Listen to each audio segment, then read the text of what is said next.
Graça e paz, amados irmãos.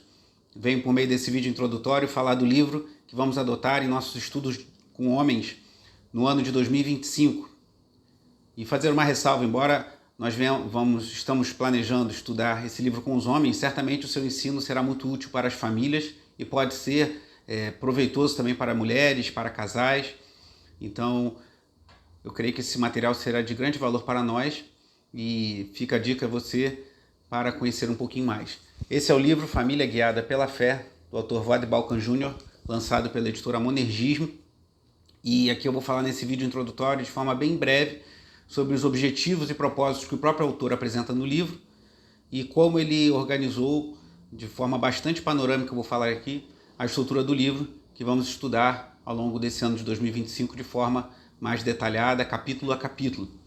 O autor, ele apresenta logo no capítulo 1, que ele já introduz o livro, mas também funciona como uma introdução geral de toda a obra.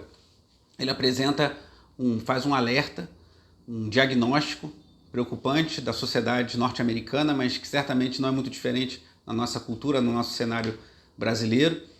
E ele apresenta os objetivos do livro e já dá um sinal para o caminho que ele estará indicando ao longo dos capítulos que se seguem.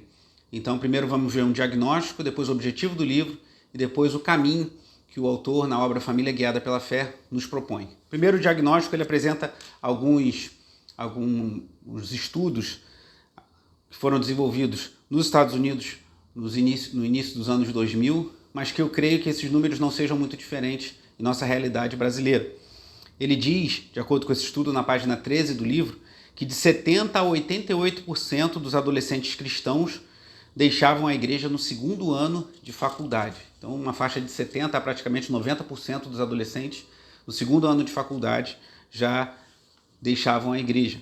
Ele diz também que, segundo o pesquisador George Barna, 85% dos adolescentes ditos nascidos de novo não acreditam na existência de uma verdade absoluta. Então, como se dizer nascido de novo, crente em Jesus Cristo e não crer em verdades absolutas? Ele disse também que, embora os adolescentes norte-americanos sejam muito religiosos, a religião deles é altamente ambígua. Então ele faz esse alerta e nós que trabalhamos, convivemos com jovens cristãos, vemos que a realidade no nosso país não é muito diferente e que os desafios, por exemplo, quando os jovens adentram as universidades e cada vez mais cedo, às vezes ainda no ensino médio, já são expostos a muitos confrontos à fé e muitos vacilam na sua fé diante dessa hostilidade. E o autor chama a atenção, na página 15, para algo importante. Ele fala assim: a maioria dos pais, com toda clareza, prioriza o dever de casa e os esportes sobre a presença na igreja ou em uma reunião de mocidade. Aqui ele fazendo uma citação de outros autores. E começa a apontar uma das possíveis explicações para esse quadro preocupante em que encontramos os adolescentes e jovens cristãos em nossos dias. Muitos pais priorizam os estudos e os esportes, não que haja mal nisso, o autor deixa isso claro, devemos estimular nossos filhos a estudarem e praticarem esporte, mas não priorizando da mesma forma a presença na igreja e o crescimento na graça do Senhor.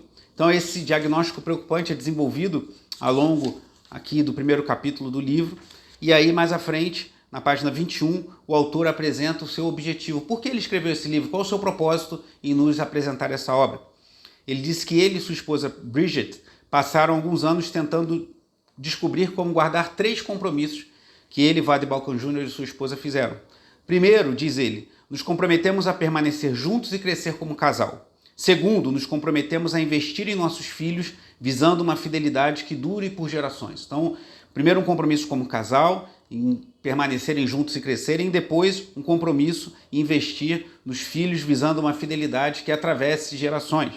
Mas o terceiro e último compromisso que ele e sua esposa assumiram é de fazer o que for necessário para reproduzir esses 2 primeiros compromissos, ou seja, um compromisso como casal e no que tange aos seus filhos, à sua descendência, reproduzir esses 2 compromissos na vida de outros. E ele diz aqui na página 21, este livro é apenas um humilde esforço para guardar o terceiro compromisso. Então o autor deixa claro que ele e sua esposa querem que esse compromisso que eles assumiram um com o outro, no que tange ao casamento e à criação dos filhos, possa abençoar a vida de outras pessoas, e esse é o propósito do livro que temos em mãos.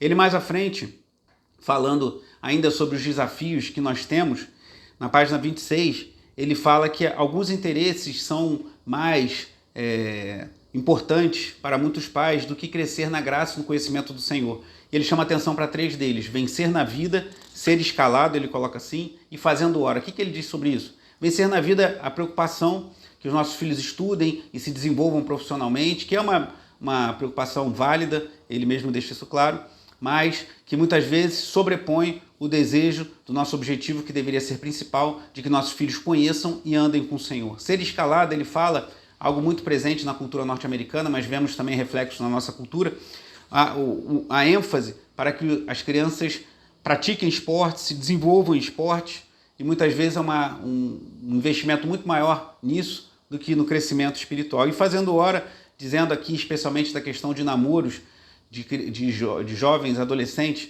que muitas vezes pais querem que seus filhos namorem cedo, como se fosse um passar de tempo, até assumirem um compromisso maior de casamento, algo que é muito perigoso, o autor fala em maiores detalhes. Também fala da cultura anti-casamento presente em nossa sociedade, de uma cultura anti-filhos, como hoje em dia pessoas que decidem ter mais filhos do que a maioria das pessoas são muitas vezes mal vistas.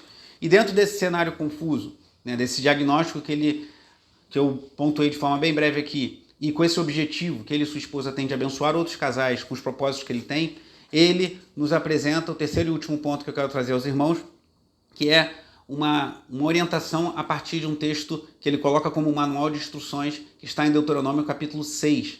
E a partir de Deuteronômio capítulo 6, em que na palavra de Deus vemos instruções acerca do ensino aos filhos da palavra do Senhor, ele escreve a maior parte dos capítulos do livro. Então ele faz um diagnóstico do momento preocupante que temos com a nossa juventude e adolescentes cristãos.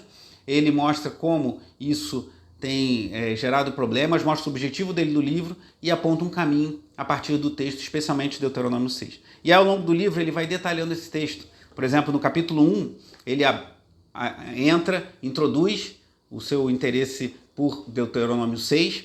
No capítulo, que o nome do capítulo 1, o título é Explorando o Terreno. No capítulo 2, Um Deus Sem Rivais, ele explora Deuteronômio 6, versículo 4, que diz assim: escute Israel, o Senhor nosso Deus é o único Senhor. Então ele destrincha, aborda esse texto no capítulo 2. No capítulo 3, cujo tema é Aprenda a Amar, ele aborda o capítulo 5, versículo 5 de Deuteronômio 6, que diz: portanto, ame o Senhor seu Deus de todo o seu coração, de toda a sua alma e com toda a sua força. Já no próximo capítulo, capítulo 4 dessa obra, ele diz: dele o seu coração, é o título do capítulo 4. E ele fala de Deuteronômio 6, que diz assim: estas palavras que hoje lhe ordeno estarão no seu coração. Capítulo 5, ensine a palavra no lar. Ele aborda a primeira parte do versículo 7 do capítulo que estamos vendo, que diz assim: você as inculcará a seus filhos. E no capítulo 7, no capítulo 6, ele aborda a segunda parte do versículo 7 de Deuteronômio 6, que fala: e delas falará quando estiver sentado em sua casa, andando pelo caminho, ao deitar-se e ao levantar-se. Capítulo 6, cujo tema é Viva a Palavra no Lar. No capítulo 7, ele fala, o tema é Marque o lar como território de Deus, e ele se baseia no versículo 9 de Deuteronômio 6, que fala: e você as escreverás nos umbrais de sua casa e nas suas portas.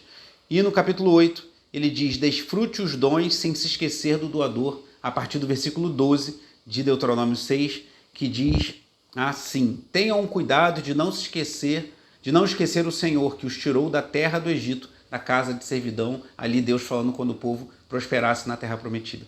E aí ele tem mais 2 capítulos, o capítulo 9 e o capítulo 10, que falam sobre a igreja estar pronta para a família orientada pela fé, e o capítulo 10, um rompimento radical com a norma. Então são capítulos que eu creio que irão abençoar muito a nossa vida, e boa parte deles está ancorado no texto bíblico de Deuteronômio capítulo 6, especialmente versículos 4 a 12. Então nos acompanhe nessa jornada, nesse estudo. Se você ainda não adquiriu o livro, compre o seu, leia os capítulos que serão estudados e caminhe conosco nesse material que eu creio que irá abençoar as nossas vidas, as nossas famílias e a nossa igreja local. Deus abençoe sua vida, em nome de Jesus.